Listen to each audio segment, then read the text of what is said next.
Ang mind mo nag-control sa balance sa mga lawas.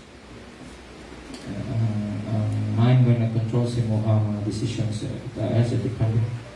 I-ito na ito. O i-hiwi na siya. Di sawa.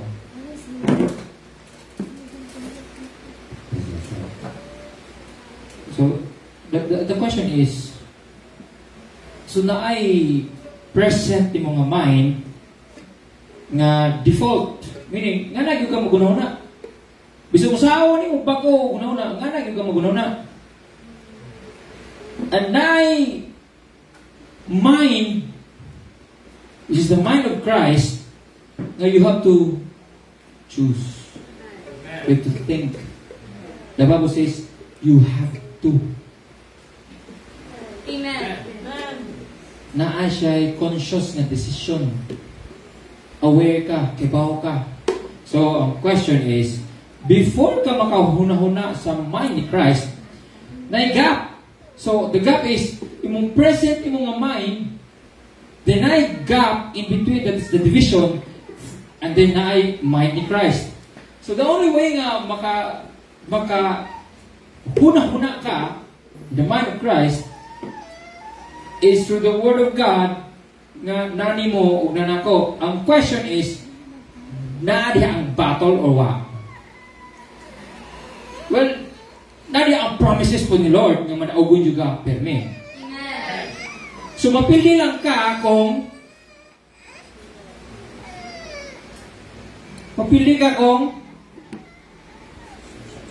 amina mo, mapili ta kung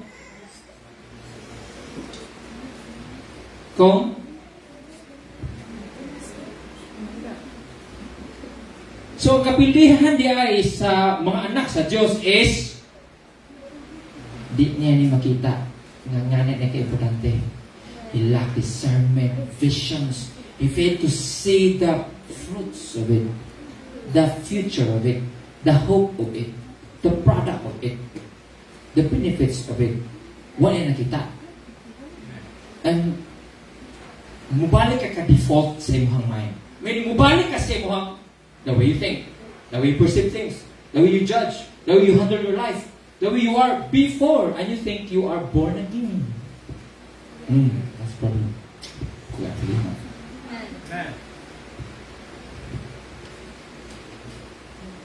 No wonder you observe your problems are always repeated from time to time. Lack of finances, emotional disturbance from time to time, mental disturbance, social disturbance. All of you've been disturbed. Amen. Matinga ka, you've been disturbed by your own selves. Nakalimut mo, the last you surrender is, you can surrender your parents, anybody. The last thing you surrender is you. You think, you surrender ako, kinabuhi ni mo, surrender mo. Pag sukod pa, daghan ay hambin sa kinabuhi. Mama, papa, pangandoy, igsuon, mga trabaho, and all these things. And di ka kabiya, even your personal struggles, di ka kahil. G, you cannot deal your personal struggles. The Bible says, how can you show love? You don't even recognize love working in you. That's crazy, right? The Lord is good, anyway. So, ato na yung paminawa ni Pulang Sige. Say, excited? Amen. Little change for now. There is healing in the name of Jesus. Amen. Hallelujah. Let's pray. Father God in heaven, you are worthy, O God, our Lord, our Father. You are so loving to us. Yet you are our Lord. We are your servants. We are your people. We need to listen to you. We need to obey. We need to seek you. Since you are our help. You are our master. You are the one, Lord, that would set us free. Where can we go without you, God? Yet you hate evil. You hate wickedness. And you love, Lord, those who repent, those who are humble. Oh God, right now we seek you, Lord. For you are our help. Grant us your word, Holy Spirit. Remove thoughts that are not from you. Amen. Remove, Lord, our doubts. We are here not to question you. Amen. We are here to question ourselves. Amen. Are we truly loving you? Are we truly in relationship with you? Sincere relationship with you. Oh God, grant your word to us. Pray. Give us, Lord, by your word. Thank you, Jesus, for your love towards us. We praise you, we glorify you. And yet we ask, Lord, right now, your mercy once more upon us. Heal, O God, set free, Lord, we pray. In Jesus' name, amen, amen. Thank you, Jesus. Hallelujah. Oh, in the spiritual world, you need to say amen. You know why? You know why? You know why amen? If you always say amen, it will keep you in track nga naa ka aning lugara. Pag amen ka, sigang amen, di ka layo sa ako ang mga bil. Ang pulong sa Ginoo na asa mong idalunggan. And I always said that nga sa dihang isabog ang pulong sa imuha. You know, faith comes from hearing. Ang question is, do you really hear the word? Ang word nga hear is an active listening. And the word nga listening is the process of doing it. That's the difference between hearing and listening. Listening is, you cannot just listen before you hear. Listen is you have to put your attention because you're gonna do it on how you do it. You listen to the word that speaks. So in other words, listening cannot stand without hearing. First, hearing is a decision to hear it. Imo isulot sa dalungan. Di ka mo amen, you hear something else. Na kay nadunggan nga lain. You became default sa muhang kaugalingon. I want you to know you are in a church. You are in a fellowship. Oh, the man of God speaking to you. A problem, guy, you don't see that. You don't take it. Mugawas ka. Like murag wanita po. Igong ka sa mga pagsulay. You would notice ang word ni God. Dili siya nga importante sa mong kinabuhi. That's the problem, right? Man shall not live by bread alone, but pag may kang but, tanan niya, wapa mo na siya kayo, minut na siya kayo, butan ka, pero, mawa tanan ng credit. Mawa hinundan kayo, pero, maski pa kadakan ang apan. That's the problem kaya we always say the apan. Nga naman, ibalik ka default. You don't think, you don't renew your mind. Kailangan ka mo renew.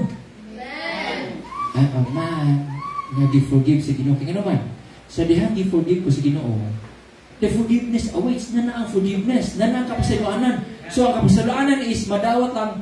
It depends on you kung sincero ka nga na ngayon pasaylo. And the Bible says, kung sincero ka, biyaan mo. Eh, so kung ibalik ka, di ka sincero. Yan na. Dali.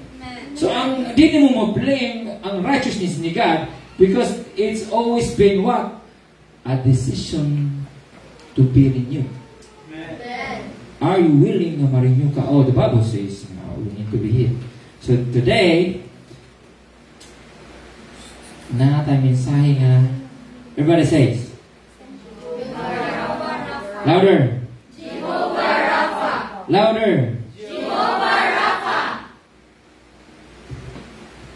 Kasi ningon nga, kasi may claim ani nga, oh, the good thing about this is, you can recognize a person nga the person bright.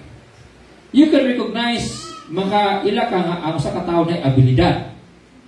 Okay, good. Nga naman, makita ni mo sa iyahang agi. Lami isa mo drawing. Bisag tanawon ni mo. Lami yun yung drawing. So, dili na necessary nga mo yun ang sa katao nga. Lami juga mo drawing. Nga naman, the evidence is clear. Lami isa drawing. And kamao siya mo gitar. So, di na siya kailangan ngayon, o kamao mo gitar, lami gitar. Nga naman, I don't have to convince you nga kamao mo gitar. Di na ko kailangan musulti nga, kamaw ko mo gitar. Nga naman, kita mo nga kamaw ko mo gitar. Right? Right? Am I right? Amen. But this God, when iabot nga nagpaila, wala kay bawa ang mga tao nga kani nga amahan, kani nga Dios. Wala nila nakita nga muayo siya. But the good thing is, si God niingon siya, I will heal you. Oh! So God can heal. So kung ako, wag mo kailan ako, and need mo gitarista, ang sumingon ko, I can play guitar for you. So kung kamo, di kibaw mo luto, ang maglabad niyo, kaya di mo kibaw mo luto, mingon ko, kamo kung luto, mingon ko, I can cook food for you. Makaluto ko na. So, na kay motor, guba, ninglan kag mekaniko, wa kay bawo kay mohang amigo, maayo na kay mo ayo motor. Then pagkaguba, labat kay ngo kay usahan mo dagan, yan ingo siya. Ako'y ay na kay kamao kay kuana. Makaayo ka na. What a good thing, right? Amen. What a good thing, right? Yes. Amen. And si Lord, ningon siya, I will heal you. Amen. Naa siya pagpuot, naa siya gusto, naa siya kinaiyahan ng maayo. O sa ato ng tanaw, no, unsang di maayo sa Ginoo. We all know nga ang Rapha heals. Amen. It's also another term for restoration and also a term for healing. It's a different part from curing. No? Kasi ang cure is the symptoms like labad mo o. And so ninom ka paracetamol and nawa mo labad sa o. But the question is, ngano nilabad mo o? O na root. Ngano gilantan ka? O na root. And ang knowledge about fever is sintomas sa gid siya, andi gid siya sakit. So posible nga na ay inflammation or problema sa imuhang wherever, whichever part sa lawas, and the signal sa lawas niya, we have a problem. Not a problema. And so the defense system sa lawas is, mag-exhibit siya o hilana. So aware ka sa mga you're not okay. There's something wrong. Amen. Sabot mo? Amen. So why man nga si Lord nagpadayag nga, I can heal you. I will heal you. So we need to find out. Okay, the Lord heals. Oh, as I've said, kaning Rapha is a name in the Bible sa ilang language, but it was translated into healing. Not just healing, but restoration and establishment and mabalik ka, restoration. Because you're actually complete. You don't have these things, sickness, diseases. Wala ka ana normally. Why? Because ang imong origin yun is from God. Amen. Who is perfect and holy, and design ka nga perfect and holy. But because of the generational curses and the decisions you've made, and because of your foolishness, sin multiplied. Your ignorance broadens. Ning samot ang imong pagka-ignorante. And there are also a building up of ignorance. You see, this church has built systems after systems after the desire of our pioneer pastor, Pastor Bong. Gusto siya nga dapat ma-establish ang sistema sa church. And so from time to time, we're explaining this. And from time to time, most or some nakalimot. Kay wala ay nakita nga angay ni mong barugan. You know, ang system must be supported. So your body is a system. Why choice your heart to support the lungs? Bisa pag magsigarilyo si lungs, wala siya choice. But later on, mahagaw siya. Later on, makapoy siya. Why choice si heart but to give supply sa imuhang lawas because that is his job. Amen. And later on, maunay siya. Amen. And the whole system suffers. And the whole church suffers. Or don't you know, ano nangani ang church? Maybe because you are one of the contributors. Uno nangani ang fellowship because of your contribution. Amen. Is it not ang rason? Because we lack the understanding nga fellowship is very important, prayer is very important, the word is very important. So we have perceived nga ang kakulangon is not about the system, it's not about the program, it's about us. What type personal discipline? Maybe there's problem because a person cannot deal with his own, is sick. Na siya gibati. Dili niya kaya, na siya sakit. So ang tao nga di niya kaya mo nun, na sakit. Na problem. So atong tanawon, why nga nun ang tao na problem, na sakit? Where did it come from? We all know nga we've been created by God in His very own likeness. God is not a sick God. Amen. We have also the likeness of God. We can think of good things. We can create of good things. But why in the middle of our lives, we became we're becoming more and more stupid in our behavior. We don't act like children of God. Na yung mga children of God na masakiton, the same sa mga masakiton sa delete children of God. They're the same. Most likely because they have the same lifestyle. So, itong tanawon, why is the Lord napadayag na, actually, I can hit to make you see, to help you see, and to allow you to see nga kamong tanan natin masakit. Believer and unbeliever. But because I can heal, I'll make a distinction. That's how we think. Amen. Dapat na distinction. Dapat na separation. Siya masakiton, siya di. Don't tell me, kinsay anak sa Diyos. So, barugan ninyo nga masakiton ng anak sa Diyos. Lahi ang may sakit sa masakiton. Because if God wills na nakasakit, di ka masakiton. Nga naman. Nga naman. Ang tao nga naisakit, lahi siya sa masakiton. Nga naman. Pag will ni Lord na nakasakit, it can never be removed. You will always have that. Nga naman. Because if God cannot be God or whatever He do, putting you infirmities, then He cannot be a God who controls. Okay. Ako tanong nga na ko, gusto ng pastor, yung hayutan siya. Okay. Let me have this. Kung makaayo ko sa imong sakit, makatag ko sakit ni mo o di? Kung kaya na mo ayuhan mo sakit, na ba ko'y kaya nga makatag mo sakit? So which is easier for you? Taga ka ng sakit o ayuhan ako sa imong sakit? Which is easier for you? Taga ka ng sakit o ayuhan ako? Which is easier for you? Imong ganahan is ayuhan ka. But which is easier for me? If I have the capacity to remove your whatever, so kanang whatever, hold this ball, come here. If wala siya power to remove that microphone, wala siya kaya nga mo remove ang microphone, at ako na kaya to remove that, give me that.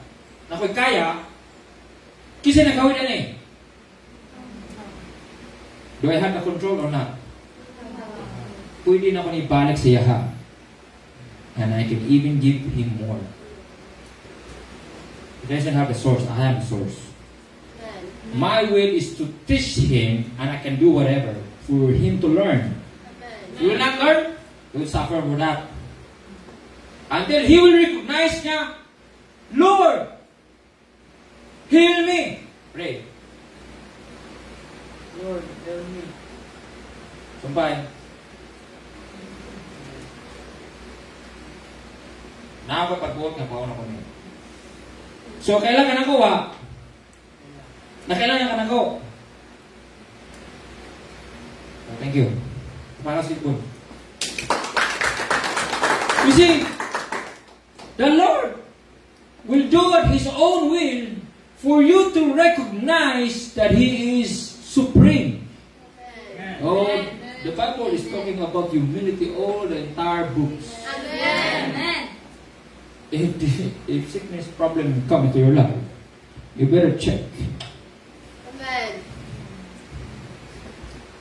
So let's see why si Jehovah, Yahweh, ningon siya. Nagpadayak siya. You don't know me? Ako mapadaya ko. I can heal.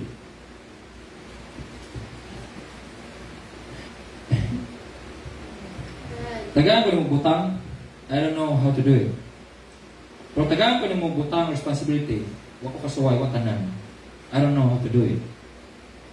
Pero once tagaan ko ng butang, tagaan ko ng responsibility, muna natubag mo, I can do it. Amen. So there is a thing in you that you don't know makahibaw, but if you think of the future, makahibaw ka nga mahandle nimo. Amen. Pero wa kasuway sa time. Amen. So there is na built-in nga nasa imuha nga untouched, wa nagamit because it was not given